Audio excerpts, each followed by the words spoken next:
Hello everyone, कैसे हो आप सब। I hope you all are doing great. Sir आज के वीडियो में सर क्या बताने वाले हो ऐसा। सर ये वीडियो का काफी टाइम से हमको इंतजार था सर। आज आप सर पूरा पेपर सॉल्व कराओगे कि नहीं सर बता दो। सर आंसर पूरे बताओगे कि नहीं सर बता दो। भाई एंड टू एंड पूरा पेपर डिस्कस करेंगे, स्ट्रेस नहीं लेने का, बिल्कुल स्ट्रेस नहीं लेंगे साहब। बट बहुत इंपॉर्टेंट चीज, सर ये क्वेश्चन का आंसर हमें दे दो। सर बहुत टाइम से आपसे पूछना था। सर आपको क्या लगता है सर कौन सा पेपर टफ था सर? नवंबर 20, जनवरी 21 या जुलाई 21? सर कौन सा पेपर टफ था? देखो यार, टू बी ऑनेस्ट एक चीज सबसे पहले बताता हूं कि टफनेस का level depends on the person to person and the level of preparation, पहली चीज। बट अगर मैं कंपेयर करता हूं सर नवंबर 20, जनवरी 21 और जुलाई का पेपर को, तो जुलाई का पेपर का लेवल थोड़ा सा ज्यादा था as compare to other two, right? क्योंकि उसने है ना, उन्होंने बहुत ज्यादा कंसेप्चुअल बेस पे चलाया है। वो कोशिश कर रहा है साहब कि आपके कंसेप्ट टेस्ट करे। वो देखना चाहता है कि आपको चीजें कितनी समझ रही है साहब, राइट? और उस बेसिस पे है ना वो पूरा पेपर बनाया गया। अब यार ये जो पेपर का हम डिस्कशन करेंगे, before we move on to the discussion of a paper, please listen to some ground rules, please listen to the things which I am telling you guys, है ना? ये बहुत इंपॉर्टेंट है before you move on to the videos. Because बाद में ना आप मेरे को फिर पूछोगे कि सर ये कैसा हो गया, वो कैसा हो गया, राइट? देखो यार, मैं भी इंसान हूं, मुझे भी भगवान मुझे भी क्या बोलते हैं, मेरे पेरेंट्स ने बनाया, राइट? मैं भी इंसान हूं, मेरे से भी गलतियां हो सकती है, right? There might be chances that my answer can very और my answer can be different from the standard answers which are given. ठीक है, अब मैं सबसे पहले तुमको ये बताता हूँ कि क्यों मेरे आंसर्स अलग हो सकते हैं इंस्टीट्यूट के आंसर से। एक सिंपल सा रीजन बताता हूँ। बिकॉज देखो, अभी तक के ना मैंने अप्रोक्सीमेटली 150 टू 160 केस स्टडीज बनाई है। मैंने अप्रोक्सीमेटली 500 से ज्यादा पेपर चेक किए, तो मुझे पता है कि भाई जब पेपर बनता है तो कैसे बनता है। मुझे पता है कि भाई आंसर लिखने वाला कैसे लिखता है, राइट? तो देखो, सबसे पहले जब यार कोई देखते हो ना, ये केस स्टडीज कैसे बनती है ये समझते हैं। जिन्हें नहीं सुनना है आप आगे फॉरवर्ड कर लो, बट थोड़ा सा सर आज ज्ञानबाजी देने का मन है। आपको एंड टू एंड हर वो चीज बताएंगे। वीडियो काफी लंबा रहेगा, अच्छे से हम डिस्कस करेंगे। देखो, मैं ये बिलीव नहीं करता आंसर दे दो खत्म करो, नहीं भाई। एक एक चीज समझेंगे ना यार, क्यों ये आंसर है, क्यों ये ऐसे, इसका आंसर ऐसा हो सकता है, राइट? थोड़ा सा डिटेल में डिस्कशन करेंगे तो मजा आएगा। वैसे तो हमारी क्लासेस में और डिटेल में डिस्कशन करेंगे, बट हाँ, आपको भी पता होना चाहिए कि ये चीज कैसे होती है। अब देखो यार, जब भी पेपर बनते हैं तो यार मेरे को फॉर एग्जाम्पल एक पेपर सेट करना है। फिर मैं क्या करता हूं कि मैं सोचता हूँ कि चलो मैं प्योर रिस्क पे आज क्वेश्चन पूछ लेता हूँ। सर प्योर रिस्क क्या होता है? ठीक है यार, आपको अभी एग्जाम देके आए तो पता ही होगा। बट यार मैंने सोचा कि मेरे को प्योर रिस्क पे क्वेश्चन बनाना है। अब एग्जामिनर के दिमाग में है कि प्योर रिस्क पे क्वेश्चन बनाना है, तो वो केस स्टडीज बनाना स्टार्ट करता है। सर प्योर रिस्क होता है सर लॉस और नो लॉस, राइट? अब मैं सोचता हूँ कि यार मेरे फैक्टर में आग लग गई। अब इस प्रकार से वो केस स्टडी बनाना चालू करता है। सर अगर आप कोई भी केस स्टडी क्रिएटर हो तो आप सबसे पहले आंसर सोचते हो, फिर केस स्टडी बनाते हो। अगर आप किसी भी चीज को क्रिएट करते हो ना, आपके दिमाग में सबसे पहले आता है कि यार इस चीज पे मेरे को क्वेश्चन बनाना है, और फिर उसके बेसिस पे मैं क्वेश्चन क्रिएट करता हूं। बट एग्जाम हॉल में जब बंदा बैठता है, उसके सामने रहता है क्वेश्चन और उसको बनाना पड़ता है उससे आंसर। और इस वजह से सर आंसर्स गलत हो सकते हैं, राइट? और इस वजह से आंसर्स वेरी भी करते हैं। सर इंस्टीट्यूट यार तो बहुत बड़ी बॉडी है यार। इंस्टीट्यूट का बोर्ड ऑफ स्टडीज ही आप देख लो सर, कम से कम 2-3 हजार मेंबर्स का है। सर मैं तो यहाँ अकेला ही हूं, बट ठीक है यार, कोई दिक्कत नहीं है। मेरे हिसाब से जो मेरे को बेस्ट पॉसिबल लग रहा है वो मैंने आंसर्स बनाए हैं। प्लीज इसके बाद सर ये मत बोलना कि सर आपके ये आंसर मुझे गलत लगता है। देखो, हो सकता है, आई एम हैप्पी कि अगर आप मुझे बता रहे हो कि सर ये आपके आंसर गलत हो सकते हैं। देयर माइट बी चांसेस, मैं बोल रहा हूँ 10 to 20% there might be chances that my answers can be wrong. But मेरे हिसाब से, मेरे जजमेंट के हिसाब से, मुझे ये जब मैंने सॉल्व किया तब ठीक मुझे ये लगा, right? During the course of a time आप दो चीजें और ढूंढते हो, दो चीजें आपको और पता पड़ती है। तो यार होता है धीरे धीरे, there might be a transition, right? आप देख लो कोई भी सब्जेक्ट के आंसर्स देख लो, राइट? तो ये चीज चेंज और ट्रांजिशन थोड़ा बहुत आता ही है, स्पेशली फॉर द सब्जेक्ट्स और specially for the case studies और द क्वेश्चंस जिसके आंसर्स पूरे नए हो, आज तक कहीं पे भी नहीं है सर। अगर आए हुए रहते तो डायरेक्ट दिखाना होता, भाई ये पेज नंबर में ये आंसर है, देख लो, खोल लो, खत्म। इंस्टीट्यूट ने क्या केस स्टडी रिपीट की है क्या? कोई बता सकता है? चैट बॉक्स में भी आप बता सकते हो सर। क्या इंस्टीट्यूट ने कोई केस स्टडी रिपीट किया था? एक आधी दो क्वेश्चन आए थे, राइट, रिपीट वाले, बट ठीक है। उसके अलावा सर कोई केस स्टडी रिपीट किया था? नहीं। अब केस स्टडी रिपीट नहीं किया तो भाई आंसर कैसे कॉमन हो सकता है? आंसर तो हमको रिसर्च करके डालना है, आंसर तो हमको ढूंढ के बताना है सर, ठीक है? अब जो इंस्टीट्यूट मटेरियल से कॉपी पेस्ट वाले आंसर है वो तो मैच होंगे ही, बट सर जो ऐसे आंसर है जो आपको ढूंढ के लिखना है, जो ऐसे आंसर है जो जजमेंट बेसिस पे लिखना है, वो तो अलग रहेंगे ना साहब, राइट? तो यार प्लीज आप ये मत लेके आना मेरे पास बाद में कि सर आपका ये आंसर गलत हो सकता है, ये आंसर गलत है। मेरे को बता सकते हो, you can definitely tell me out, but please do not start fighting with me और पॉइंटिंग इट आउट कि सर ये चीज कैसे हो गई, ये चीज कैसे हो गई। मैं भी कोशिश करूंगा ज्यादा से ज्यादा एंड टू एंड आपको बताने की कि ये आंसर कैसे हो रहा है, क्या हो रहा है, राइट? तो ये चीज बहुत इंपॉर्टेंट है। सेकंड थिंग यार, बहुत ज्यादा रूमर्स फैले हुए हैं मार्केट में रिगार्डिंग कि सर मेरी बुक से पूरा पेपर आया, सर मेरी बुक से पूरा पेपर आया। भाई अलग ही रूमर्स चल रहे हैं। दिखा दो साहब, आप पेज नंबर से दिखा दो सर, कौन सी बुक से कहां से कितने क्वेश्चन आए, मैं बता देता हूँ। सभी की बुक से मेरे पास, सभी को पता है कि किसकी बुक से कितना है। सिर्फ हवाबाजी करने के लिए यार लोग बोलते हैं, और बाकी कुछ नहीं है, कुछ नहीं है भाई। बाकी मैं दिखाता हूं भाई, लिटरली अपने एक एक क्वेश्चन का दिखाऊंगा कि कौन से बुक से कहां से, आपको पेज नंबर खोल के दिखाऊंगा साहब, ताकि आपको लगेगा कि सर भाई सही सही में सर की बुक से। आपको क्वेश्चन भी दिखाऊंगा, पेज नंबर भी दिखाऊंगा, और आपको बोलूंगा देखो भाई क्या क्वेश्चन में ये था और मेरी बुक में ये था, क्या आपको मिल रहा है क्या? राइट तो भाई इतने एफर्ट्स डाल रहा हूं मैं 2 साल से रिस्क मैनेजमेंट पेपर के लिए। एटम बुक में जिस टाइप के क्वेश्चंस बनाए थे उसी टाइप के इंस्टीट्यूट ने क्वेश्चन दिया। अगर जिनके पास मेरी एटम बुक होगी ना, आज जाके खोल लेना भाई, ओपन चैलेंज बोल रहा हूं। वो एटम बुक मैंने तो आज नहीं बनाई है, एटम बुक तो भाई कब से बनी हुई है मेरी, राइट जनवरी 21 के बाद ही बनी हुई है। मुझे पता था इंस्टीट्यूट, ये ज्यादातर इस बार क्वेश्चन ऐसे पूछे इन्होंने, विच of the following is incorrect. भाई मेरी एटम बुक खोल के देख लो भाई, अब 5 में से 3 क्वेश्चन वैसे ही डाले, विच of the following is incorrect. आप देख लीजिए भाई, बहुत मेहनत कर रहे हैं यार इस सब्जेक्ट के लिए, दिन रात मेहनत कर रहे हैं, क्योंकि मुझे पता है कि इंस्टीट्यूट कहां जाएगा। सबसे बढ़िया चीज सर, आपने अगर मेरा टेलीग्राम चैनल देखा होगा, एग्जाम के एक दिन पहले मैंने 20 पॉइंट शेयर किए थे। कौन से इंपॉर्टेंट पॉइंट्स? 20 इंपॉर्टेंट पॉइंट्स मैंने शेयर किए थे सर। कौन से ऐसे 20 इंपॉर्टेंट पॉइंट्स है जो आपको पढ़ के जाने हैं? अब उस पॉइंट में से इंस्टीट्यूट ने 40 मार्क का पूछ लिया भाई। आपको विश्वास नहीं होता, क्वेश्चन मैपिंग दिखाऊंगा, टेंशन मतलब सब दिखाऊंगा भाई आपको, एंड टू एंड हर वो चीज दिखाएंगे भाई। लेवल ऑफ एफर्ट्स हम ले रहे हैं ना भाई, उतना एफर्ट्स कोई नहीं ले सकता, ट्रस्ट मी गाइस। नेक्स्ट चीज सर, मैंने एक और चीज मैंने बोली थी कि मेरे क्लास नोट्स आप लेके जाना, मेरे क्लास नोट्स आप और ये सब लेके जाना। तो उसमें से मैंने सर अगर नोटिस किया, और अभी मैंने मार्किंग भी है, 33 मार्क्स का तो सर हमारी क्लास नोट से इनडायरेक्टली और डायरेक्टली क्वेश्चन आए। मैं आपको दिखाऊंगा, पेज नंबर खोल खोल के दिखाऊंगा साहब। भाई मेहनत की है यार, मैं वही बोल रहा हूँ, स्टूडेंट्स ये नहीं देखते सर। स्टूडेंट्स देखते कि देखो कहां से कॉपी पेस्ट। भाई आपकी भी कोई गलती नहीं है यार, आपकी कोई गलती नहीं है to be honest, because culture ही वैसा लोगों ने बना दिया है भाई। इलेक्टिव सब्जेक्ट को आप एफर्ट दो, मैं बेट कर सकता हूँ कि आपसे कि आपका भी स्कोर अच्छा होगा, राइट। तो यार बहुत आपको ये चीज समझने की जरूरत है, राइट। और कहीं ना कहीं यार स्टूडेंट्स की भी कोई गलती नहीं है, बिकॉज एनवायरमेंट ने कुछ ऐसा क्रिएट कर दिया है कुछ लोगों ने, बट ठीक है यार कुछ नहीं कर सकते उसको। हम अवेयरनेस क्रिएट कर रहे हैं, देखो अभी कहां तक पहुंचते हैं, बट यस। अब सर मैं यहाँ पे ना एक क्वेरी शीट दिखाऊंगा आप सभी को, राइट। यहाँ पे मैं एक डिटेल्ड क्वेरी शीट बनाई है, और ये डिटेल्ड क्वेरी शीट मैं आप सभी को दिखाऊंगा। ये क्वेरी शीट कहाँ मिलेगी सर? ये क्वेरी शीट आपको डिस्क्रिप्शन में जाओगे, cmonk.com में फ्री रिसोर्सेस में जाएंगे सर। cmonk.com पे आप जाओगे, वहां पे आपको फ्री रिसोर्सेस में ये जो क्वेरी शीट है वहां पे मिल जाएगी। ठीक है यार, प्लीज इसके बारे में मुझे बार बार मैसेज मत करना कि सर क्वेरी शीट कहाँ है, क्वेरी शीट कहाँ है, क्वेरी शीट कहाँ है। cmonk.com पे जाओगे, फ्री रिसोर्सेस में आपको मिल जाएगा, या डिस्क्रिप्शन पे भी लिंक मिल जाएगा, वहां पे आप चले जाइए, वहां पे आपको क्वेरी शीट अटैच्ड मिल जाएगी। सर ये क्वेरी शीट आपकी डाउनलोडेबल नहीं होगी, आप सिर्फ ऐप पे ही देख सकते हैं, राइट। मैं ये नहीं कर सकता, बिकॉज फिर क्या होता है कि बाकी लोग ये सब आंसर फिर इधर उधर शेयर करना चालू कर देते हैं, people try to misuse it, right. I do not want that. जिन्हें आंसर देखना है वो बढ़िया से देखें, अच्छे से डिस्कस करेंगे अपन, एंड टू एंड डिस्कस करेंगे। एक और बहुत इंपॉर्टेंट ग्राउंड रूल गाइस, ये आंसर्स के बेसिस पे आप प्लीज स्ट्रेस मत लेना कि सर मेरा आंसर कुछ और है, सर क्या मुझे मार्क मिलेंगे क्या, सर आपने तो ये बोला सर मैंने ये लिख के आया, सर मुझे डर लग रहा है, सर मैं पास नहीं हो रहा, सर मेरा स्कोर 39 हो रहा है, सर मेरा स्कोर हो रहा है। भाई बिल्कुल स्ट्रेस मत लो। देखो केस स्टडी के लिए एक चीज बहुत इंपॉर्टेंट होती है, मैंने एग्जामिनर से भी बात की है कि भाई सर केस स्टडी तो यार ओपन एंडेड होती है, इस पे तो कोई फिक्स आंसर नहीं होते कोई कोई केस स्टडीज के। ठीक है, मैंने जो आंसर बताया और आपका जो आंसर है वो अलग हो सकता है साहब। मैंने जो आंसर बताया और आपने जो आंसर लिखा है वो अलग हो सकता है। तो आप ये स्ट्रेस मत लो कि सर ने आंसर बताया, मैंने तो कुछ और लिख के आया, मुझे मार्क मिलेगा कि नहीं। भाई मिल सकता है, नहीं भी मिल सकता, dependent on the guidelines given to the examiner. ठीक है, ये किस पे डिपेंडेंट है कि एग्जामिनर को किस तरीके की गाइडलाइंस दी गई है। बट मैंने एक जनरल आंसर्स फ्रेम करने की कोशिश की है, तो ये चीज आप फिर से दिमाग में डाल दीजिए, there might be error in my answers up to 10 to 20%, right. Please ये बाद में आप इश्यूज रेज मत करना। अगर आपको लगता है कि सर ये आंसर आपका यहाँ पे हो सकता है तो बताइए। जब मैंने सॉल्व किया था at that point of time मुझे ये चीज सही लगी थी, राइट। कुछ चीजें होती है जो जिसके बारे में हमें भी नहीं पता होता है, हम भी गूगल किए to be honest, right. Sir ऐसे कुछ क्वेश्चन थे जो मुझे भी नहीं पता थे, मैंने भी गूगल किए, राइट। जो सच है वो सच है भाई, अब बच्चों से क्या छुपाना, राइट। कुछ क्वेश्चंस ऐसे हैं जो मुझे भी बहुत ज्यादा ट्रिकी लगे, right. There can be chances, मैं भी तो भगवान थोड़ी हूँ साहब, राइट। मुझे भी तो कंटिन्यूअसली लर्न करना होता है। और ऐसा भी नहीं कि केस स्टडी एक बंदा या कुछ मटेरियल से पूरा सेट किया, नहीं, केस स्टडी बहुत जगह से सेट किया इस बार की। Around 20 to 30 new places they have found out, और अलग अलग जगह से उन्होंने केस स्टडी उठाई है। मतलब अब मुझे समझ में आ रहा है कि किस प्रकार से इंस्टीट्यूट सोच रहा है, कैसे वो level of case study set कर रहा है, अलग ही लेवल पे।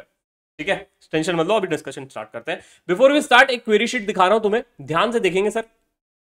सर ये जो है ये ड्राफ्ट क्वेरी शीट है। फाइनल क्वेरी शीट कब आएगी? फाइनल क्वेरी शीट कब आएगी हमारी? जब स्टैंडर्ड आंसर्स आ जाएंगे तब, राइट। नोट एक बार फिर से ध्यान से रख लो कि ये ड्राफ्ट आंसर्स है, मैंने जो बनाए हैं, कुछ चेंजेस हो सकते हैं with standard answer of ICAR. There might be dispute in some answers based on the assumption taken, है ना, कुछ अलग हो सकते हैं। अब सर अब मैंने है ना कुछ ऐसे 20 इंपॉर्टेंट टॉपिक्स मार्क करवाए थे सर। भरोसा नहीं हो रहा सर, आपने मार्क करवाए थे क्या? देख लो भाई, टेलीग्राम में चैनल में जाके देख के ओपन आप देखोगे सर, एग्जाम के जो डेट रहेगा आई थिंक उसके मैंने 2 AM को डाला था सुबह सुबह, बिकॉज मुझे कुछ टॉपिक्स इंपॉर्टेंट लगे थे। जैसे टाइप ऑफ रिस्क पे मैंने बोला था कि भाई देख के जाना, इस पे देखो 3 क्वेश्चन आए हैं, टोटल मार्क्स यहाँ पे मैंने लिख दिए इसके, राइट, है ना। नेक्स्ट मैंने कैटेगराइजेशन ऑफ रिस्क जो बताया था, इस पे क्वेश्चन आया है।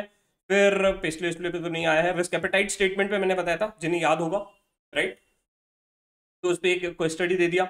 मेरे को पता था यार कि कुछ ना कुछ इस टॉपिक्स पे पूछेगा, इस वजह से मैंने डाला था। तो भाई जो भी मैं बताता हूँ एग्जाम के एक दिन पहले, it is very very important you listen to your teacher whatever he or she is teaching you guys, right. उन पे आप भरोसा कीजिए यार, बिकॉज उनके एक्सपीरियंस होता है, ठीक है। तो इस प्रकार से अगर मैं इस चीज का टोटल लेता हूं, तो अगर आपको ये क्वेरी शीट मिल जाएगी, आपको विश्वास नहीं हो रहा है तो आप जाके क्रॉस चेक कर लेना, मुझे कोई भी दिक्कत नहीं है, ओपनली बोल रहा हूं एकदम, ठीक है। तो 13 क्वेश्चन आए थे, अप्रोक्सीमेटली 40 मार्क्स का। मैंने बता दिया था कि ये टॉपिक्स इंपॉर्टेंट है। भाई देखो, आप एबीसी एनालिसिस अलग होता है, टॉपिक इंपॉर्टेंट 20 टॉपिक बताना और उसमें से आना बहुत बड़ी बात होती है, ठीक है। मैं जैसे बोल सकता हूँ चैप्टर 9 चैप्टर 8 7 बहुत इंपॉर्टेंट है, भाई ये तो ओपन एंडेड हो गया ना, तुम टॉपिक बताओ ना। चैप्टर 9 में तो कुछ भी पूछ सकता है, right. You are already covering 30% of paper और आप बोलोगे कि 30% वहां से आएगा, वैसा नहीं होता भाई। आप बताओ कि टॉपिक कौन सा इंपॉर्टेंट है बच्चों, तब काम की चीज है। नेक्स्ट होता है सर कौन कौन से क्वेश्चंस डायरेक्टली और इनडायरेक्टली आज पूछे गए हैं other than ICAR material, sir जो मेरी क्लास नोट्स है उससे, राइट। सेकंड मेरी जो एटम बुक थी सर इससे, और तीसरी सर मेरी कंप्लीट गाइडेंस बुक है सर इससे, ठीक है। तो 3 चीजों से, क्लास नोट्स, एटम बुक और कंप्लीट गाइडेंस बुक से अगर मैं टोटल लेता हूं तो अप्रोक्सीमेटली 33 मार्क्स का डायरेक्टली और इनडायरेक्टली आपको कॉपी करने के लिए मिल जाता, ठीक है। डायरेक्टली और इनडायरेक्टली ओपन करके दिखाएंगे भाई, पेज नंबर, टेंशन न लो, सब क्वेश्चन के दिखाएंगे सर, कहां पे मिलता कैसे मिलता सब दिखाऊंगा, ठीक है। ये चीज है सर। टोटल 9 क्वेश्चन 33 मार्क का मेरी ही बुक से मिल जाता। मैंने कितना बोला था सर आपको कि मेरी बुक देख लो भाई, अच्छे से क्लास नोट्स पढ़ लो भाई, इसलिए मैं बोल रहा हूँ। अभी you need a detail study of the subject guys. अगर आपने डिटेल में स्टडी नहीं किया, कॉन्सेप्ट्स को नहीं समझाना, तो आप स्कोर नहीं कर पाओगे बस, ठीक है यार। रिविजन वीडियोस है, but I do understand now you need to drill down into the topic. आपको टॉपिक समझने होंगे, बहुत एफर्ट्स ले रहे हैं भाई। ऐसा नहीं है कि आपको लग रहा है कि सर ऐसे ही बोल रहे हैं, भाई सही में आ रहा है भाई। अब दिखाता हूँ आपको, क्वेश्चन देखेंगे समझेंगे हम। एक सेकंड रुकिए, अब हम क्वेश्चंस पे चले जाते हैं। तो आपको ये देखो क्वेरी शीट मिलेगी जहां पे एंड टू एंड हर एक केस स्टडी के आंसर्स डिस्कस किए हुए हैं, हर एक केस स्टडी के आंसर्स डिस्कस किए हुए हैं, आप टेंशन मत लो, राइट, है ना। बढ़िया से डिस्कस करेंगे, एंड टू एंड डिस्कस करेंगे। कहाँ जहां जहां मुझे डाउट रहेगा मैं बता दूंगा कि मुझे डाउट है, राइट। जिन्हें क्वेरी शीट चाहिए देखनी है, आप क्वेरी शीट कहां से जा सकते हो, cmonk.com फ्री रिसोर्सेज में जाएंगे या डिस्क्रिप्शन पे लिंक मिल जाएगा, वहां पे आपको रिस्क मैनेजमेंट का फ्री कोर्स मिलेगा, वहां पे आप एनरोल करोगे, वहां पे आपको एक फोल्डर क्रिएटेड मिलेगा कि जुलाई 21 का, वहां पे आप देखोगे तो आपको मिल जाएगा, ठीक है। अब आते हैं sir 2 assumption। Number 1, it is assumed that you have read the case study, it is assumed that you have read the case study। हम आंसर ऊपर से डिस्कस कर लेते हैं। अब सबसे पहला क्वेश्चन सर हमारी स्क्रीन पे ये रहा कि risk appetite, risk capacity, risk target, risk tolerance, risk limit, है ना सर। 5 चीजें दी गई है closely associated in risk management. Which of the following arrangement show the correct sequence of risk management in a practice. Sir तो generally इसमें correct sequence क्या है?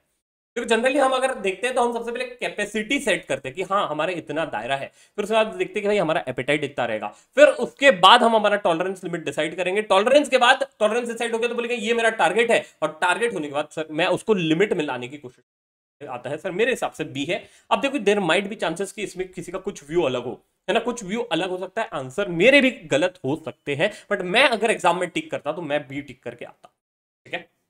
बाद में रिव्यू कर लेंगे कि मुझे 80+ आ रहे हैं कि नहीं, जब रिजल्ट आएगा तब देख लेंगे साथ में कि मुझे 80+ आ रहे हैं कि नहीं, ठीक है। नेक्स्ट पे आते हैं, देखो बहुत important, which of the following is incorrect about the strategic risk. Sir incorrect, अब देखो बहुत सारे क्वेश्चन पूछ रहे हैं sir, which of the following is correct, which of the following is incorrect, right. This type of question the institute has started asking nowadays. Sir आपको विश्वास नहीं हो रहा था ना, मैं बता रहा था, चलो एक सेकंड, देखो मैं आपको बता रहा था ना कि सर कौन से टाइप के इनकरेक्ट वाले हैं। देखो मेरी जो एटम बुक है, कोई भी केस स्टडी ओपन कर लो, केस स्टडी 2 ओपन है, एक बार देख लेते हैं मैंने किस टाइप के क्वेश्चन बनाया यहाँ पे, ठीक है। Which of the following is the rules of internal auditor, ठीक है। Which of the following statement is incorrect, पहला एक क्वेश्चन है ना।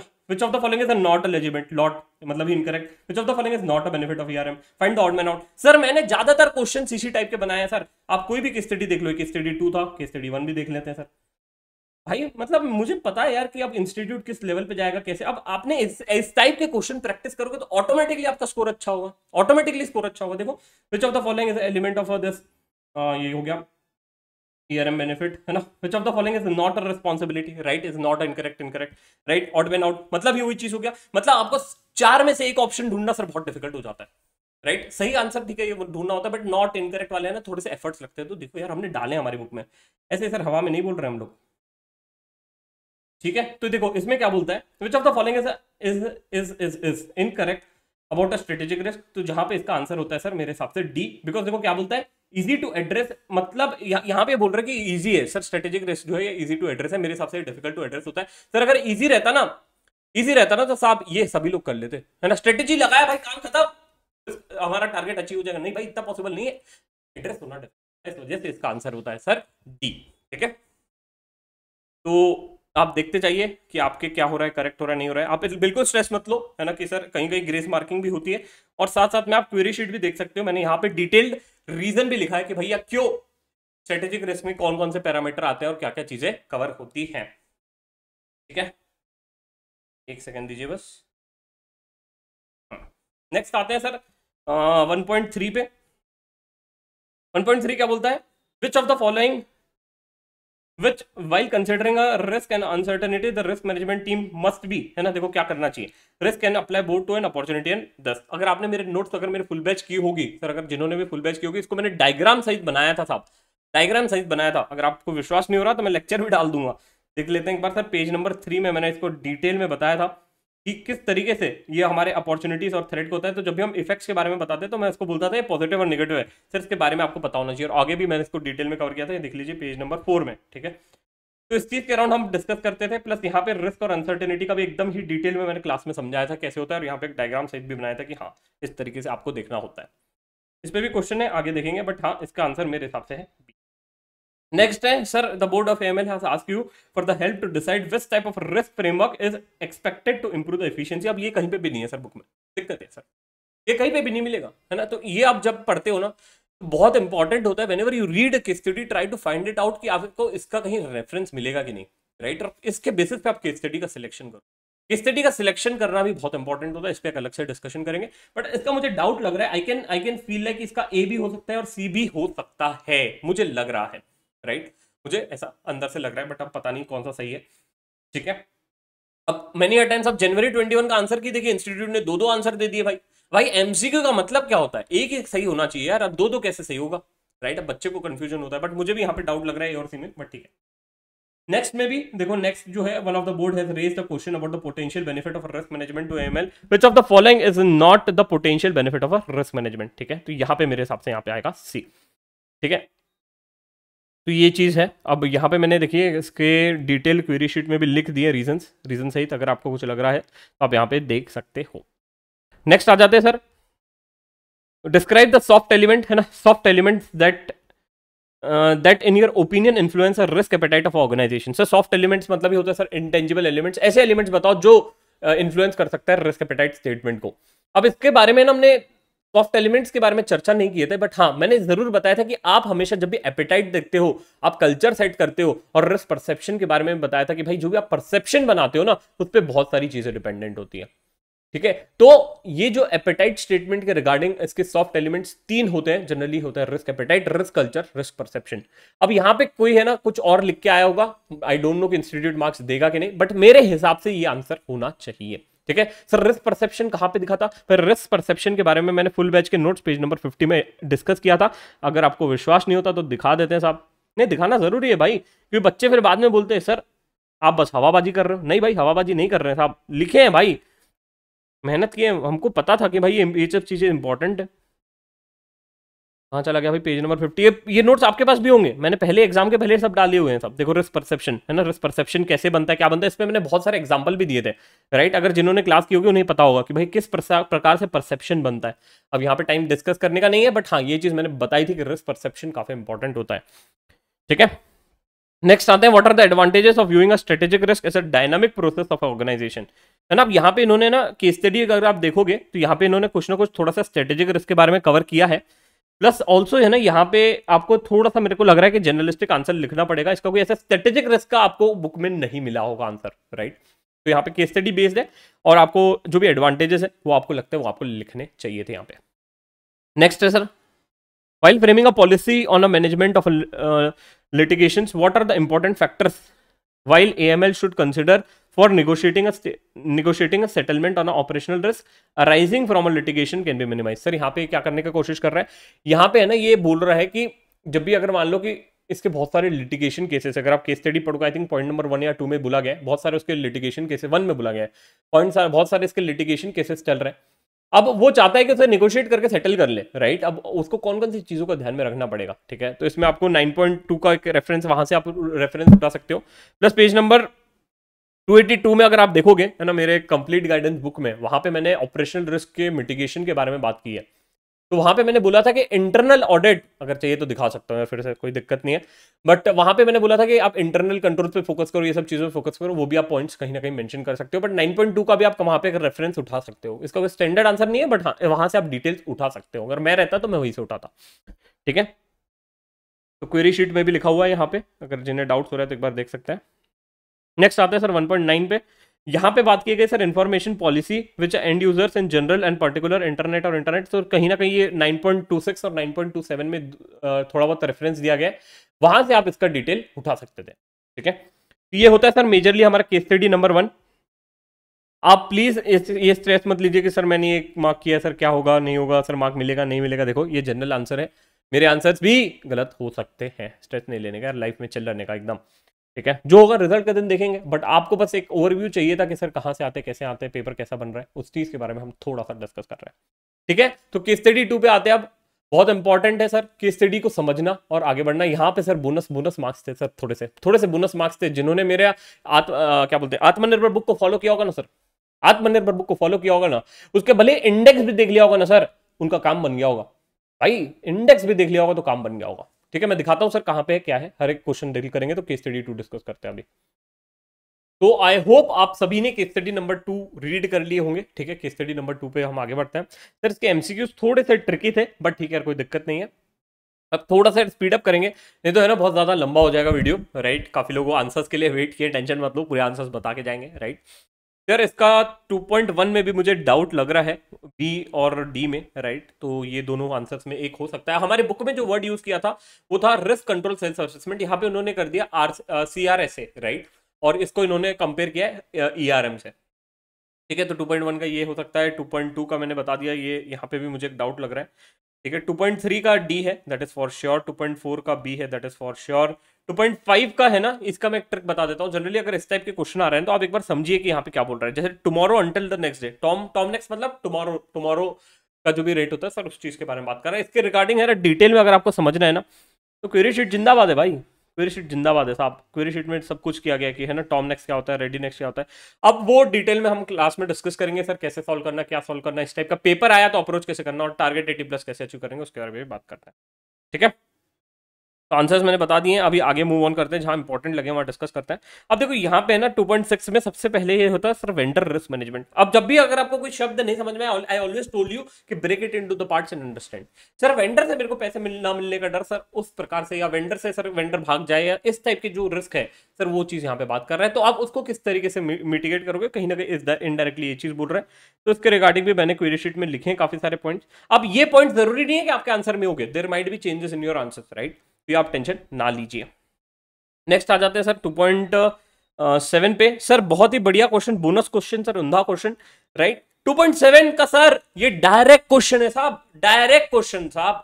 जनवरी 21 का जो पेज नंबर आई थिंक ये कौन सा है, 5.8 या 5.9 से ये डायरेक्ट क्वेश्चन है, दिखा लेते हैं सर इसको ना। अगर जिन्होंने मेरे को अच्छे से फॉलो किया होगा ना, जिन्होंने मेरी आत्मनिर्भर बुक को भी फॉलो किया होगा ना भाई, उनके लिए बोनस क्वेश्चन था, बोनस। देखो यहाँ पे क्या बोलता है, what are the things defining a characteristic of cyber resilient organisation, correct. Sir मान लो आपने पढ़ के भी नहीं गए, बट आपके पास अगर मेरी किताब होती ना साहब, वहां पे बकायदा मार्किंग की गई थी।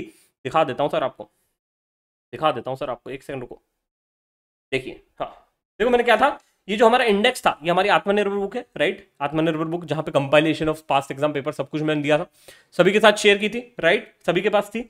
अब अगर आप यहाँ पे जाते है ना, अगर आपके भले आपने पढ़े नहीं होगा, बट यहाँ पे देखो मैंने लिखा था characteristics of cyber resilient organisation, यानी यहाँ पे क्रॉस रेफरेंस को नहीं किया, बट पेज नंबर लिखा हुआ है, राइट। तो यार ये चीज भी आप पढ़ लेते ना, आपके भैया वहां पे शॉर्ट मार्क्स हो जाते साहब। कितने मार्क का थे? 3 नंबर तो शॉर्ट भाई, बोनस बोनस, है ना। बट ठीक है यार, अभी क्या होता, क्या बोल सकते हैं। तो आपको बहुत इंपॉर्टेंट होता है कि आप चीजों को समझिए, राइट। एक सेकंड को, ये चीज भी बोनस थी, डायरेक्ट कॉपी पेस्ट वाला था, है ना, इसमें कोई दिक्कत नहीं है। अब देखो ये क्वेश्चन अपनी क्लास नोट से आया सर, आया है सर, कहीं पे भी नहीं मिलेगा सर, क्लास नोट में मिलेगा। एक चीज था ईआरएम और बीसीपी का, आई थिंक जनवरी 21 में भी एक था, बट उसमें इस प्रकार से नहीं था, इसमें काफी सारी नई नई चीजें इन्होंने पूछ लिया। पहला पूछता है कि एक्सप्लेनिंग व्हाट इज ईआरएम, मतलब इस पे मार्क्स थे, राइट। एक्सप्लेनिंग का तो ठीक है, आपको बुक में मिल जाएगा, कोई दिक्कत नहीं है, मेरे फुल बैच के नोट्स में भी मैंने डिफाइन किया है, वो कोई तोप काम नहीं हुआ। Features of ERM sir, listed feature, feature कहीं नहीं मिलेगा साहब आपको, फीचर कहीं नहीं मिलेगा। हमारे नोट्स में पेज नंबर 99 में बकायदा हमने क्लास नोट्स में डाला हुआ था सर, मैं दिखा देता हूं आपको, नहीं तो फिर बाद में लोग बोलते हैं सर आप सिर्फ हवाबाजी करते हो। नहीं सर, बिल्कुल भाई सच है भाई, मेहनत किए तो दिखाएंगे, क्यों नहीं दिखाएंगे सर, है ना। एक सेकंड, पेज नंबर 99 देखिए क्या लिखा है मैंने, क्या लिखा है देखिए, ध्यान से पढ़िए। ये बुक आपके पास भी थी शायद, जिन्होंने लेके गए थे उनके पास तो होगी, मैंने टेलीग्राम पे भी शेयर किया, जाके पास डेट देख लीजिए, है ना। फीचर्स ऑफ ईआरएम कहाँ है भाई, हमारे नोट्स में लिखा हुआ है। जो बच्चे पढ़ के गए हमसे फुल बैच भाई, एकदम ही बेनिफिट था उनके लिए सर, कॉन्फिडेंस अलग था भाई, इसलिए उनका पेपर अच्छा गया होगा, ठीक है।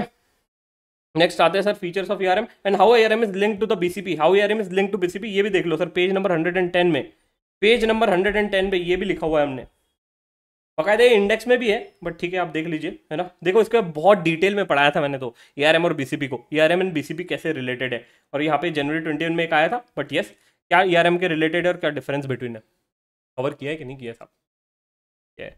ऑलरेडी हमारे नोट्स में जो चीज़ें हैं भाई, स्टूडेंट्स को मानना होगा। नेक्स्ट आते हैं सर, यहाँ पे देखो एडवांटेजेस ऑफ करेंसी ऑप्शन दिया गया है ना, तो एकदम ही सिंपल है, यहाँ पे आप अपने मन से भी लिख सकते थे, बट मैंने यहाँ पे थोड़े बहुत स्टैंडर्ड पॉइंट्स लिख दिए हैं, अगर आपको देखने होंगे तो आप यहाँ से देख सकते हो, राइट। करेंसी ऑप्शन सॉरी, ठीक है। जस्ट अ स्मॉल अपडेट, अभी आप सभी देख रहे हैं इस वीडियो को, तो एक छोटा सा इंपॉर्टेंट अपडेट दे देता हूँ लाइफ में, जो इस चीज के बारे में कोई नहीं बताता यार। ऐसी ऐसी चीजें होती है जो कोई नहीं बताता सर लाइफ में। मैं सिंपल सा एग्जांपल देता हूं यार, ये for example currency option sir, advantages of currency option, बहुत ही रेयर चांसेस है आपको पूछेंगे साहब इंटरव्यू में, आप सीए तो बन जाओगे साहब, मैं गारंटी बन रहा हूं, सब के सब सीए बनोगे, कोई टेंशन नहीं है साहब उसमें, ये मेरा विश्वास है भाई। आप फाइनल में आ गए हो, कभी नहीं छोड़ोगे सर स्टडीज को। प्रोबेबिलिटी ऑफ स्टैटिस्टिक्स भी प्रूव करता है, जो अगर 90% ऑफ द स्टूडेंट्स जो सीए फाइनल में आए वो कभी सी नहीं छोड़ता, राइट। सर आप इंटरव्यू में बैठोगे तो शॉर्ट क्वेश्चन कौन सा है बताओ, ये पूछेंगे एडवांटेजेस ऑफ करेंसी स्वैप, ना बाबा ना, वो आपको पूछेंगे सर इंट्रोड्यूस योरसेल्फ, पहला क्वेश्चन रहेगा, और जिसके लिए साला कोई बताता ही नहीं हमें, जिसके लिए कभी कोई लिटरेसी क्रिएट नहीं होती, हमें ये लिटरेसी क्रिएट होती है कि सर एफआर क्लास कर लो, एसएफएम क्लास कर लो, ये कर लो वो कर लो, भाई नहीं भाई, एट द एंड गोल तो समझो अपनी लाइफ का कि आप सीए क्यों कर रहे हो, एंड गोल तो समझो साहब। लोग बोलते ये डिग्री ले ले, वो डिग्री ले ले, ये ले ले, वो ले ले, भाई मैंने इनसाइड आईएम में भी इंटरव्यू दिया और बताया वहां पे, और बाकायदा वहां पे जो भी बड़े बड़े स्पीकर्स भी आए थे फ्रॉम आईएम, और आईएम के भी स्पीकर्स थे, और वहां पे क्या बोलते हैं सीएफए वाले भी थे, एफआरएम वाले भी थे, उन्होंने सभी ने मिलकर एक ही कंक्लूजन पे आए थे, और वो बोले थे सर डिग्री कुछ मैटर नहीं करती साहब, एट द एंड आपके अंदर पोटेंशियल कैसा है, एट द एंड आप इंटरव्यू कैसे क्रैक करते हो, एट द एंड आप उस चीज के लिए प्रिपेयर कैसे करते हो, उस पर डिपेंडेंट होता है सर फ्यूचर।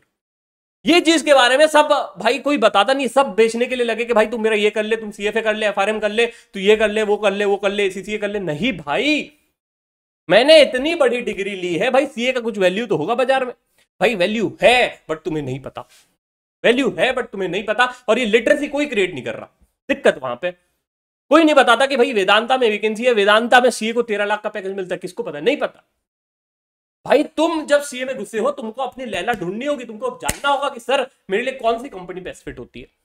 आज तक भाई हार्डली मैं बोलता हूं 10% ऑफ द स्टूडेंट्स को पता होता है कि सर सीए को कंसल्टिंग में काफी अच्छा पैकेज मिलता है, 20-20, 30-30 लाख का पैकेज मिलता है, बीसीजी में नॉन रैंकर्स को हायर किया जाता है, किसको पता है, नहीं पता साहब, हमें लिटरेसी क्रिएट नहीं होती है। दिक्कत ये है हम सिर्फ डिग्री और एजुकेशन के पीछे भागते रहते हैं भाई, बहुत बड़ी दिक्कत है यार ये, आप प्लीज समझिए, प्लीज जागिए यार ये चीज के बारे में। भाई मैंने नो योर ड्रीम कंपनी तक की सीरीज चालू कर दी है, नहीं जानते हो तो सर प्लेलिस्ट में जाओ और देखिए, फाइंड आउट कीजिए कि आपकी ड्रीम कंपनी कौन सी, आपको क्या लगता है कि मेरे को इस डोमेन में जाना चाहिए, भाई ये आपका एंड गोल होना चाहिए सर। एग्जाम होने के बाद मस्ती करो, उसमें कोई डाउट नहीं है, कोई गम नहीं है साहब उसमें, बट आपको यह जानना होगा कि आपको सर आगे जाके क्या करना है, आपको कौन सी कंपनी में जाना है, आपको कौन से डोमेन में प्रोफाइल बनाना है। सर मैं ट्रेजरी में काम करूंगा, मैं एमएनए में काम करूंगा, मैं सर स्टैट्यूटरी ऑडिट में काम करूंगा। भाई जो कैंपस प्लेसमेंट होता है वहां पे कंपनी तुमको सिलेक्ट करती है, तुम कंपनी को सिलेक्ट नहीं करते हो। बट मैं तुमको कह रहा हूं तुम कंपनी को सिलेक्ट करो, कंपनी तुमको सिलेक्ट नहीं करनी चाहिए कैंपस में। मतलब क्या सर, मैं अपनी मर्जी के हिसाब से, मैं अपनी मर्जी में जो कंपनी आएगा सर उस कंपनी में जाने की ताकत रखूंगा सर, बट उसके लिए तुमको प्रिपेयर करना पड़ेगा। कोई भी बी स्कूल के बंदे से बात कर लो, कोई भी आईआईएम के बंदे से तुम बात कर लो, the day he enters into the college gate, he start talking about his profile building, he start talking about the placement. But हमारे इधर भाई कोई बात नहीं करता। हमें लगता है कि भैया एसएफएम का क्वेश्चन नंबर 2 ज्यादा इंपॉर्टेंट है एज कंपेयर टू प्लेसमेंट। नहीं भाई, ये तुमको नहीं पूछा जाएगा इंटरव्यू में। ये पूछा जाएगा तुमने आर्टिकलशिप में कैसे किया, और ये बोलते आना चाहिए। भले तुमने काम उखाड़ा होगा बट बोलते नहीं आया तो क्या काम का भाई, कुछ काम करनी है, वैल्यू कम्स टू 0। ये लिटरेसी कोई नहीं क्रिएट किया। आप एफआर की क्लास के लिए 20,000 रुपए दे दोगे, बट भाई आप ये सोचते हो कि सर मैं वर्कशॉप के लिए पैसे क्यों दूं। भाई वर्कशॉप में आप आके देखो सर कितनी मेहनत करवाते हैं भाई, एग्रेसिवली। हमारे अभी जो बच्चे हैं डेली ग्रुप डिस्कशन करवाते हैं, ऐसे ऐसे टॉपिक देते हैं कि भाई आप सोचने के लिए मजबूर हो जाते हो। आपको अगर एमबीएस को बीट करना है तो उनके हिसाब से प्रिपेयर भी करना पड़ेगा। भाई हम एक दम रखते हैं भाई कि हम 20 लाख का कम से कम पैकेज छोड़ पाए, बट हमारे दिमाग में डाल दिया कि नहीं आप एवरेज हो, आपको 10 लाख का ही पैकेज मिलेगा, आप सीए बनोगे, आप ये और डिग्री कर लो, ये और डिग्री कर लो। नहीं भाई, degree is just a base to start your career guys, but degree के बाद आप परफॉर्म कैसे करते हो उस पर डिपेंडेंट होता है कि आपका फ्यूचर कहां जाएगा। और परफॉर्मेंस और ग्रोथ, आपका स्टार्टिंग, हर वो चीज डिपेंडेंट होता है कि आप कैसे कंपनी का इंटरव्यू फोड़ रहे हो, आप कैसे प्रिपेयर कर रहे हो। बी स्कूल वाले से किसी भी बंदे से बात करना, ओपन चैलेंज, लिंक्डइन पे जाओ, किसी भी बी स्कूल वाले से बात करो, क्या आपने इंटरव्यू के लिए प्रिपेयर किया था, उनको पूछना। वो भाई पागल हो जाएगा, बोले क्या क्वेश्चन पूछ रहे हैं। भाई हम बी स्कूल जाते हैं इसलिए हम प्रिपरेशन का देखते हैं, हम नेटवर्किंग की बात करते हैं। हमारे सीएमएस में कोई बात नहीं करता नेटवर्किंग का। हमारे सीएमएस में कोई ये सोचता ही नहीं कि भाई प्लेसमेंट कैसे होगा। बहुत ही दिक्कत है। मैंने अभी आज के दिन साला इवेंट रखा था कि नेटवर्किंग का हार्डली सर 40 रजिस्ट्रेशन है, हार्डली। क्योंकि सीए को लगता है कि हम ही भगवान है। भाई सीए बन गए, मैं जानता हूं सब आप भगवान हो साहब, सीए बनने का तो भगवान बन गए, बट भाई please come to the earth, आप जमीन पे आओ, आप सोचो कि आपका वर्थ क्या है साहब। देखो जॉब लगेगी उसमें कोई दिक्कत नहीं है, 10 लाख की जॉब लगेगी, लग जाएगी साहब, उसमें कोई दिक्कत नहीं है। बट क्या आप 10 लाख के आदमी हो, ये आपने अपने पूछो ना। आप 10 लाख के आदमी हो गया नहीं साहब, आप 20 लाख के कम से कम आदमी हो, उससे ज्यादा के भी हो सकते हो, बट आपको अपना वर्थ पहचानना होगा। आप वर्थ कैसे पहचानते हो, जब आप लोगों से बात करते हो, लोगों से कंपीट करते हो। रैंकर्स को क्यों अच्छी जॉब मिलती है आजकल, बिकॉज उनका एमडीपी होता है, उनको ग्रूमिंग करते हैं इंस्टीट्यूट। भाई नॉन रैंकर्स को लिए नहीं होता है, उनको कभी ऐसा ग्रूमिंग नहीं दे रहे, या उनका कंपनी उतना अच्छा नहीं है, उनका माइंडसेट वैसा नहीं है, उनको बताया नहीं जाता। ये चीज जानना जरूरी है। हम वो लिटरेसी क्रिएट कर रहे हैं भाई, और काफी सारे एग्रेसिवली हम वर्कशॉप चला रहे हैं सर प्लेसमेंट के रिगार्डिंग। आप आओ यार, देखो सर किस प्रकार से हम आपको ट्रेनिंग देते हैं। पसंद नहीं आया तो पैसा वापस लेके जाना, चलो ये भी बोलता हूं तुमको ओपनली। बट तुमको ये जानना जरूरी है कि सर मैं कैसे प्रिपेयर करूं। सर अभी से ये सब चीजें होनी चाहिए कि अपना सीवी इतना तगड़ा बना दे कि सामने वाला रिजेक्ट करने को भी 4 बार सोचे कि भाई इसको रिजेक्ट कर रहे हो, बाद में दिक्कत हो जाएगी साहब। इस टाइप का आदमी आपको इस रेट पे नहीं मिलेगा। ये तो सर 20 लाख का मांग रहा है सर, ये तो 40 लाख का आदमी है कम से कम। भाई बहुत इंपॉर्टेंट होता है कि प्रेजेंट कैसे करना, बोलना कैसे, इंटरव्यू कैसे क्रैक करना, कोई नहीं सिखाएगा। अब यही बोलेंगे ये कोर्स कर ले, ये डिग्री ले ले, ये देख ले, वो देख ले। अरे भाई अभी जो कोर्स किया उस पे भी तो कितना ग्रोथ है। अगर आप रिसर्च भी कर लो, चलो जाओ जाओ लिंक्डइन पे जाओ भाई, देखो 90% 90 का 80 to 90% ऑफ द सीईओज और सीएफओज आर ओनली चार्टर्ड अकाउंटेंट। कौन से मल्टीपल डिग्री होल्डर्स हैं भाई, बता दीजिए। भाई बात होती है कि आपने नॉलेज तो लिया, बट उसको इंप्लीमेंट कैसे कर रहे हो, आप प्रेजेंट कैसे कर रहे हो, आप बोल कैसे रहे हो, ये चीज इंपॉर्टेंट होती है। ये चीज कोई नहीं सिखा रहा, कोई नहीं सिखा रहा। सब यही बोल रहे हैं कि भाई हो गया बस, सीए कर ले, सीएफए कर ले, सीए कर ले, सीएफए कर ले, एफआरएम कर ले, एसीसीए कर ले, ये कर ले, वो कर ले। भाई अरे कितनी करेगा भाई, एट द एंड अपना गोल तो फाइंड आउट कर पहले। कहां जाना है, कौन से डोमेन में जाना है, ट्रेजरी में काम करना है, एमएनए में काम करना है, इन्वेस्टमेंट बैंकिंग में काम करना है, स्टार्टअप में काम करना है, जॉब करना है, प्रैक्टिस करना है। नहीं, लोग ढूंढने के लिए लगे हैं भाई, भिड़ गए हैं सब, एजुकेशन एजुकेशन। नहीं भाई मत करिए प्लीज, कुछ अचीव नहीं होगा। एट द एंड सिर्फ पैसे वेस्ट कर दोगे। मैं ये भी रिसर्च के थ्रू बता रहा हूं, 50 और on an average 50% of the CFA candidate has left their CFA after level 1। ले लेते हैं जोश जोश में, बट लीव हो जाता है सर। क्यों होता है? बिकॉज उनको बाद में लिटरेसी आती है कि सर भाई पैसा वेस्ट था सर, कुछ नहीं मिलने वाला मुझे। मैं रिसर्च के बेसिस पे बता रहा हूं, बात कीजिए, अपने दोस्तों को ही देख लेना, ठीक है। ये चीज बहुत इंपॉर्टेंट होती है साहब। अब देखिए सर, आइए हमारा 9 से वैसे ही वर्कशॉप स्टार्ट हो रहा है। इन डेप्थ सर आपको बहुत ज्यादा एग्रेसिवली प्रिपेयर करवाते हैं, और ये चीज जो हम प्राइस पे ऑफर कर रहे हैं ना, कोई नहीं कर सकता। एकदम ही सर क्वालिटी जबरदस्त, आपको सर इंडस्ट्री एक्सपर्ट के साथ 1-on-1 करवाते हैं, आपको एक कम्युनिटी ऐसी मिल जाती है कि आप खुद ही आप देख लोगे भाई, इतने सारे group discussions, mock interviews, pi, आपको इंडस्ट्री एक्सपर्ट के साथ तक के इंटरव्यू करवा देते हैं भाई। उससे ज्यादा चीज क्या हो सकती है? कोई नहीं बात करता भाई। 1-on-1 मेंटरशिप देते हैं और अभी तक हमने 1000 बच्चों को सर ट्रेन कर दिए। अभी तो हमारा जॉब पोर्टल भी आ रहा है अपकमिंग वीक्स में, कोशिश चल रही है भाई, हम बेस्ट जो हो सकता है स्टूडेंट्स के लिए कर रहे हैं। बट आपको यह समझना होगा कि आपके लिए स्किल्स, आपके लिए लर्निंग्स काफी इंपॉर्टेंट है। आप ये मत देखिए कि हम पैसे ले रहे हैं, आप ये देखिए कि एक हफ्ते बाद आपकी क्या स्किल और क्या क्वालिटी रहेगी। मैं ये अभी आपको बेट कर रहा हूं, ये भी आपको बोलता हूं कि आप जिस दिन पास होंगे उस दिन आपके पास 2-3 जॉब ऑफर रहेंगे as compare to your friend. क्यों? उसको आपको बताया जाएगा कि इस तरीके से आपको अप्रोच करना होता है, इस तरीके से आपको अपनी पर्सनैलिटी बिल्डअप करना है during this time, and this is the right time to join it. भाई रिजल्ट आने के बाद सभी जॉब के लिए दौड़ेंगे, रिजल्ट आने के बाद सभी जॉब के लिए दौड़ेंगे। आप मेरे स्टूडेंट्स हो ना, स्पेशल टिप्स बता रहा हूं, अगर आप आज से जॉब के लिए दौड़े ना तो भाई कोई नहीं मना कर पाएगा तुमको जिस दिन रिजल्ट आएगा, बिकॉज तुम्हारा प्रोफाइल रेडी रहेगा, तुम्हारा पोर्टफोलियो तैयार रहेगा, तुमको बस दिखाना है भाई मैं तैयार हूं, लो सीवी, इंटरव्यू में आ रहा हूं। जबकि बाकी कैंडिडेट भाई सीवी कैसे बनाना, भाई मैं पास हो गया, भाई मैं पास हो गया, खुशी 4 दिन खुशी में रहेंगे, बिल्कुल कोई गलत नहीं है, खुशी में रहेंगे, सभी खुशी में रहेंगे। अब इंपॉर्टेंट है कि आप उस टाइम पे खेल जाओगे, आपका प्रोफाइल रेडी रहेगा, आप चले जाओगे, इंटरव्यू दे दोगे, सेलेक्ट हो जाओगे। फर्स्ट मूवर एडवांटेज सुना है, बस वही मिलेगा आपको। हर वो चीज देते हैं भाई, पीआई देते हैं सर, वर्कशॉप होता है, टेस्ट होती है, बहुत तगड़े लेवल पे प्रिपेयर करते हैं। चाहिए किसी से भी फीडबैक ले लो जिन्होंने हमारा वर्कशॉप किया, आपको खुद ही पता पड़ जाएगा। ठीक है, तो ज्यादा नहीं बताता हूं, फिर बोलेंगे सर मार्केटिंग कर रहे हैं। भाई बिल्कुल अवेयरनेस क्रिएट करना जरूरी है, मैं ये नहीं बोल रहा हूं मेरे से ही लो, वैसे तो कोई है ही नहीं, बट आप देखिए यार मजा आएगा आपको, ट्रस्ट मी गाइस। ठीक है, तो आते हैं यार केस स्टडी 3 पे, एक सेकंड रुकिए, है ना। Case study 3 I am assuming that कि आपने रीड कर लिया है। और एक और चीज इंपॉर्टेंट है कि ये जो वर्कशॉप आप लेोगे, इन केस अगर आप फेल होते हो, हम तो मानते हैं कि सर आप पास हो जाओगे, इन केस अगर आप फेल होते हो तो जो हमारा नेक्स्ट बैच आएगा आपके अटेम्प्ट के लिए नवंबर 21 का, राइट, तो वहां पे हम आपको फिर से फ्री ऑफ कॉस्ट दे देंगे। वो भी हम नहीं मांग रहे साहब, हम चाहते हैं कि आप एक बार लिटरेसी क्रिएट करो। हम देखो यार, हमको बहुत ज्यादा कॉस्ट लगती है, हमारे हम जो इंडस्ट्री एक्सपर्ट को बुलाते हैं उनको तक के बकायदा पैसा देते हैं कि आप सर आओ और we want a quality content, इस वजह से हम उसके लिए चार्जिंग करते हैं। ठीक है, हमने बकायदा टीम्स बैठा के रखी हैं, आप खुद ही रियलाइज कर दोगे जब आओगे, तो इस वजह से हम उसके लिए चार्ज करते हैं। और जो फ्री में करना है हम कर ही रहे हैं भाई, मुझे पता है कि कौन सी चीज जरूरी है स्टूडेंट्स के लिए। मेंटरशिप प्रोग्राम फ्री में चल रहा है पूरा, ऐसा नहीं ले रहे वहां स्टूडेंट से गाइस, बिकॉज हमको पता है यार ये चीज मुझे लेग आउट थी, ये चीज मेरी लाइफ में मिसिंग थी, ये चीज के बारे में कोई नहीं बताता। ठीक है, तो बहुत ज्यादा जरूरी यार ये एजुकेशन सेक्टर में ये सब चीजों की लिटरेसी क्रिएट करना, और जो कोई नहीं कर रहा, दिक्कत वहां पे साहब। ठीक है, तो अब केस स्टडी 3 आई होप सभी पढ़ लिए होंगे, केस स्टडी 3 अब डिटेल में डिस्कस करते हैं। ठीक है गाइस, तो आते हैं अब केस स्टडी नंबर 3 पे, है ना। सिंपल केस स्टडी थी, है ना, 1-2 ट्विस्ट वाले थे, बट ठीक है। अब इसमें ना थोड़ा सा प्रैक्टिकल इन्वॉल्व था। जिन्होंने आईपीसीसी वाला वीडियो मेरा ध्यान से देखा होगा, ये क्वेश्चन करवाया गया था साहब, है ना, ये आपका सही होना चाहिए, ये गलत नहीं करना है। ठीक है, चलो अब कोई दिक्कत नहीं है, एक बार डिस्कस कर लेते हैं। 3.1 क्या बोलता है, ये भी एकदम सिंपल था। अब सर ये है ना, पता नहीं 1-2 जगह यार किसी ने कुछ और ही आंसर दिया, पर डायरेक्ट आंसर था यार, तो मटेरियल से था। ठीक है, ये 3 पॉइंट्स दिए गए थे, चौथा नहीं था, तो एकदम ही सिंपल था। ठीक है, तो ये आप इस पेज पे चले जाओगे तो आपको मिल जाएगा, और डिटेल में देखना है ना, क्वेरी शीट को फॉलो करना है यार, है ना, क्वेरी शीट को फॉलो करेंगे तो डिटेल में मिल जाएगा। ठीक है, ये भी यहाँ पे एप्लीकेशन सिस्टम्स, है ना, मोंटे कार्लो, ये यहाँ पे जैसे पॉइंट नंबर 13 में बोला गया था ना, तो इधर ऊपर आप केस स्टडी पढ़ेंगे तो यहाँ पे आपको दिख जाएगा, यहाँ पे बोल रहा है कंप्यूटर सॉफ्टवेयर वगैरह यूज़ कर लें। ठीक है, तो हेंस उस वजह से इसका आंसर जो है वो है मोंटे कार्लो स्टिमुलेशन।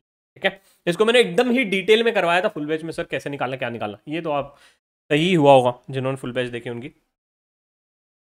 ये था general understanding of hazard risk, right, है ना। तो ये भी आपको कहाँ मिल जाएगा मैं बता देता हूँ, ये आपको 1.16 पे मिल जाएगा, जहाँ पे जो चीज़ मिली है वो चीज़ लिखी गई है एकदम ईमानदारी से। ठीक है, और ये भी आपको रिस्क हीट मैप्स 3.12 पे मिल जाएगा।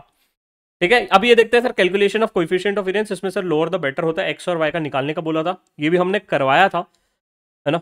आपने अगर वीडियो देखा होगा, तो जिन्हें नहीं समझ में आ रहा कैसे निकालना क्या निकालना, ये आंसर्स है सर। प्रोजेक्ट एक्स का है 0.179 और वाई का है 0.1693। ठीक है, ये फॉर्मूला वगैरह डाल दिए, एक बार आप देख लोगे समझ में आ जाएगा, लोअर द बेटर है। ठीक है, तो ये आंसर होना चाहिए। नेक्स्ट आते हैं सर 3.7 पे। 3.7 पे बात करता है significant factors affecting the external environment which could turn. अब देखो ये भी है ना, तो 4.11 में आप देखोगे एक बार, है ना, 4.11 जो हमारा चैप्टर है वहाँ पे, 4th चैप्टर है, वहाँ पे आप देखोगे, वहाँ पे उन्होंने कुछ दिया गया था एक्सटर्नल, और नीचे एक डायग्राम दिया गया है, राइट, तो उसके रिगार्डिंग आपको पॉइंट्स लिखने थे और उसका कुछ एड ऑन करके आना था। ठीक है, नेक्स्ट है सर ये फॉरेन एक्सचेंज एक्सपोजर्स, ये भी सिंपल था सर, एसएफएम से 9.18 से 9.21 पे दिया गया था, यहाँ भी आपको डायरेक्ट कॉपी पेस्ट वाला ही था। तो थर्ड केस स्टडीज काफी ज्यादा स्कोरिंग था, राइट। इस टाइप के केस स्टडी पहले करना, अब कैसे डिसाइड करना, क्या डिसाइड करना, उसको हम डिटेल में डिस्कस करेंगे हमारे फुल बैच में, राइट। बट ये चीज बहुत इंपॉर्टेंट होती है कि केस स्टडी सिलेक्शन आप काफी अच्छे से करिए। अब ये जो केस स्टडी था ये स्कोरिंग था, ठीक है। केस स्टडी 2 में कुछ क्वेश्चन स्कोरिंग थे, कुछ क्वेश्चन थोड़े से आपको डाउटफुल हो सकते हैं, बट केस स्टडी 3 पहले सॉल्व करते हैं ना तो आपका कॉन्फिडेंस बूस्ट अप हो जाता, राइट। ऐसा नहीं होता कि हमेशा एक लास्ट वाले केस स्टडी इजी आती है, कुछ भी नहीं है, है ना, ये अलग ही लोग मिथ क्रिएट कर रहे हैं। ये चीज बहुत इंपॉर्टेंट है कि आप केस स्टडी को पहले समझो और फिर सॉल्व करो, ठीक है। नेक्स्ट बढ़ते हैं सर आगे, case study number 4। I hope आपने भी ये रीड कर ली होगी। अब हम 4 को भी डिटेल में डिस्कस कर लेते हैं। तो अब डिस्कस करते हैं हम हमारा कौन सा केस स्टडी नंबर 4, राइट। सबसे पहले आते हैं 4.1 पे। अब जो 4.1 था वो डिपेंडेंट था आपका ओवर ट्रेडिंग का मीनिंग क्लियर है कि नहीं साहब उस पर, राइट। अगर आपको ये मीनिंग नहीं समझा होगा तो आपका ये एमसीक्यू पक्का गलत हुआ होगा सर। ये यहाँ पे ओवर ट्रेडिंग के बेसिस पे अगर मैं देखता हूँ, अगर इसका मीनिंग समझता हूँ तो इसका मीनिंग यहाँ पे एक सेकंड को वेरी शीट, हाँ 4.1 पे है ना। 4.1 का मैंने यहाँ पे डिटेल में मीनिंग लिखा है कि ओवर ट्रेडिंग मतलब if it wishes to expand its force, borrow करेगा सर क्रेडिटर से या बैंक से in the form of overdraft, मतलब सर कहीं ना कहीं शॉर्ट टर्म वगैरह बात कर रहा है। और यहाँ पे अगर आप देखोगे तो उसके बेसिस पे इसका आंसर आता है बी, ठीक है। ए वाला रेजिलियंस और लॉन्ग टर्म डेट नहीं होगा मेरे हिसाब से, ठीक है। अब थोड़ा बहुत वेरी हो सकता है depending on my understanding and assumptions, right. Second बोलता है which of the following is incorrect with respect to the risk mitigation process, कौन सा इनकरेक्ट है, ये तो एकदम ही अंडरस्टैंडिंग बेस्ड था। क्या बोलता है recovery requirements are developed after the risk assessment phase. अगर आपने मेरा लेक्चर आई थिंक 3rd या 4th देखा होगा, इसमें मैंने बहुत डिटेल में डिस्कस किया था कि किस तरीके से रिस्क असेसमेंट होता है और कैसे मिटिगेशन स्टेप्स काफी इंपॉर्टेंट होती है। लेक्चर नंबर 3 फुल बैच का बहुत ही तगड़े लेवल पे कवर की थी ये चीज, राइट।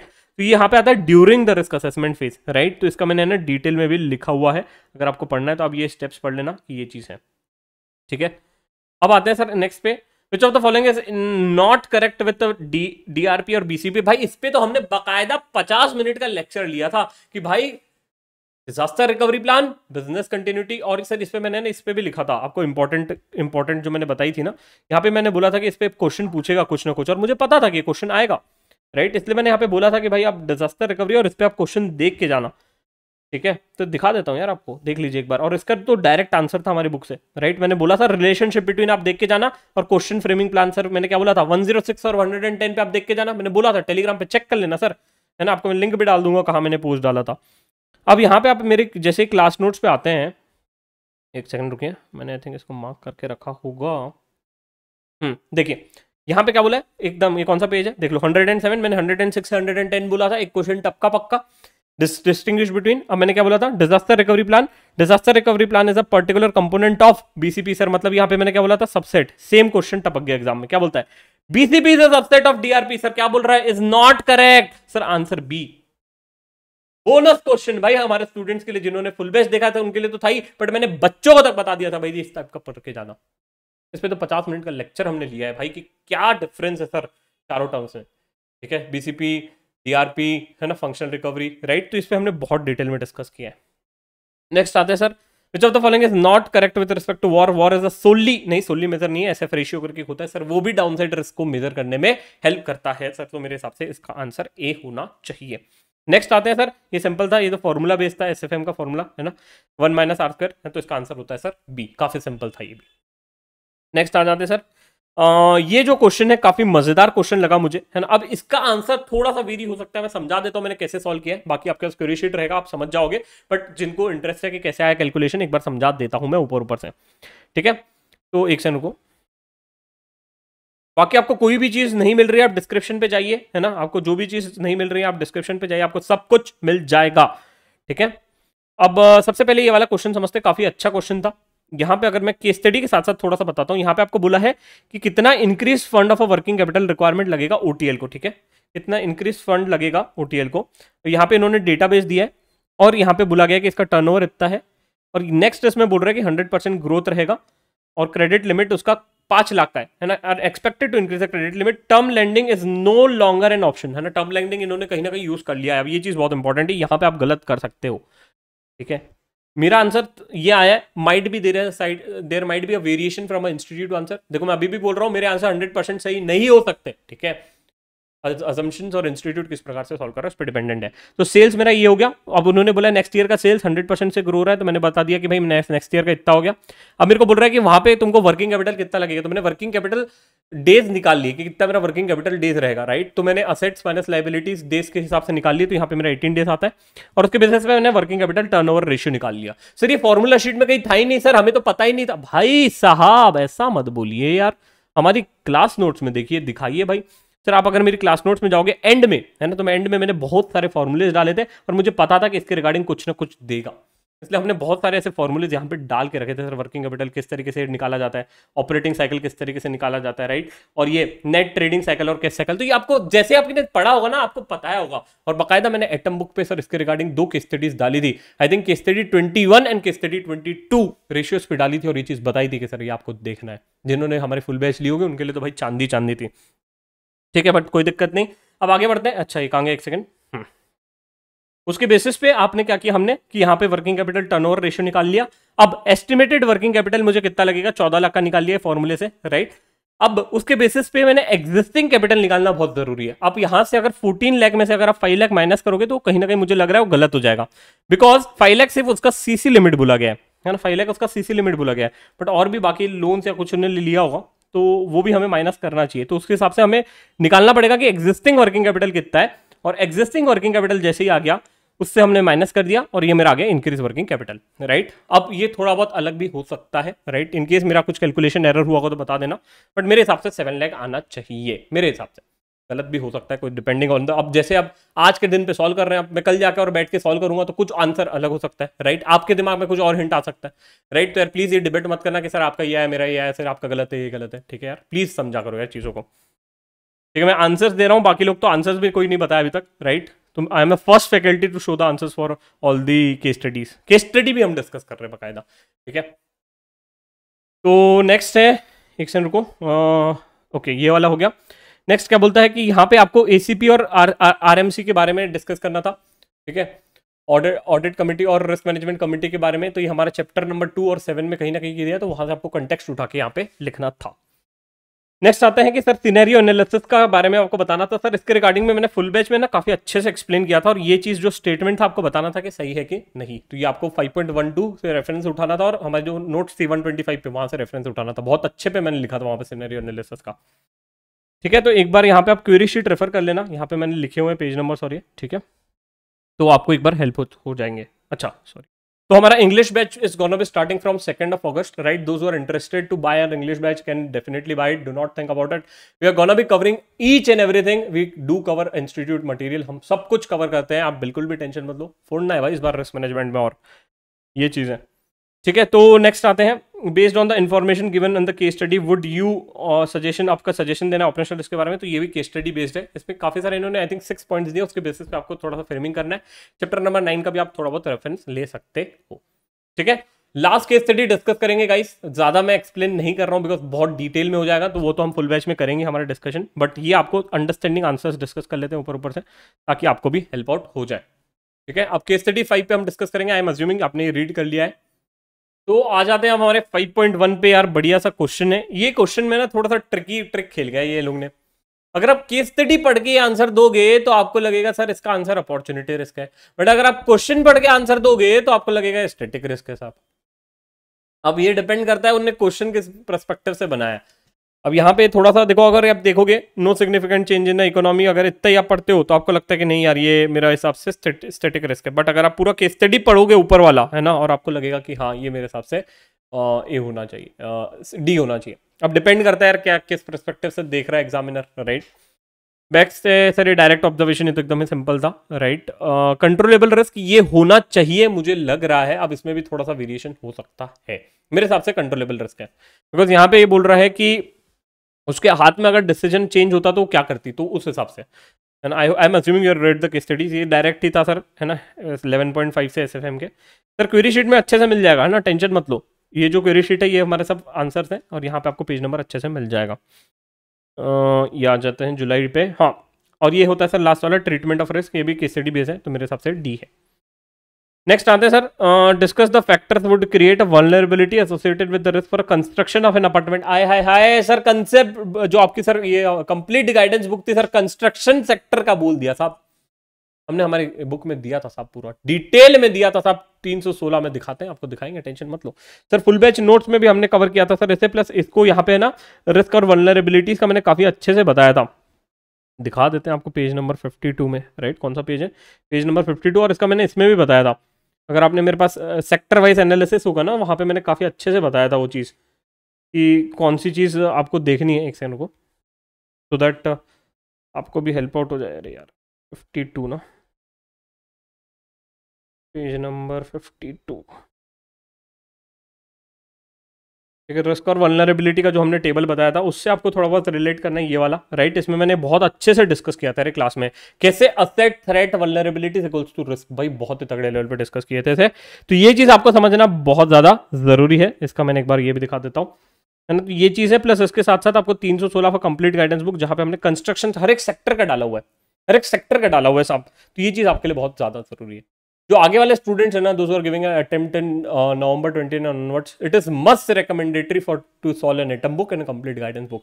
अगर आप फुल बैच लेते हो तो हम तो उसमें एंड टू एंड सब कुछ कवर करते ही करते हैं। We cover ICI material, we cover our books, we cover institute question, will cover this papers also, सब कुछ कवर करते हैं। और आपकी बाकायदा टेस्ट भी ले लेते हैं भाई कि आप एग्जाम के लिए प्रिपेयर हो गए। इतना कोई नहीं करता साहब, टेस्ट तो कोई लेता भी नहीं है, सोचता भी नहीं है, और जो लेता है साला हमारे क्वेश्चन ही कॉपी पेस्ट करता है। इसलिए मैं ना आंसर की भी रिलीज नहीं करता हूँ, सिर्फ हमारे स्टूडेंट्स को ही देता हूँ, वी ओनली पे, या जिन्होंने बुक ली उनको। इसमें मुझे बहुत चिढ़ आती है लोगों से, भाई या तो आप टेस्ट भी लेते हो, और लेते हो तो वही पूरे इंस्टीट्यूट के क्वेश्चन डाल देते हो। यार this is not the system यार व्हिच स्टूडेंट इज वांटिंग।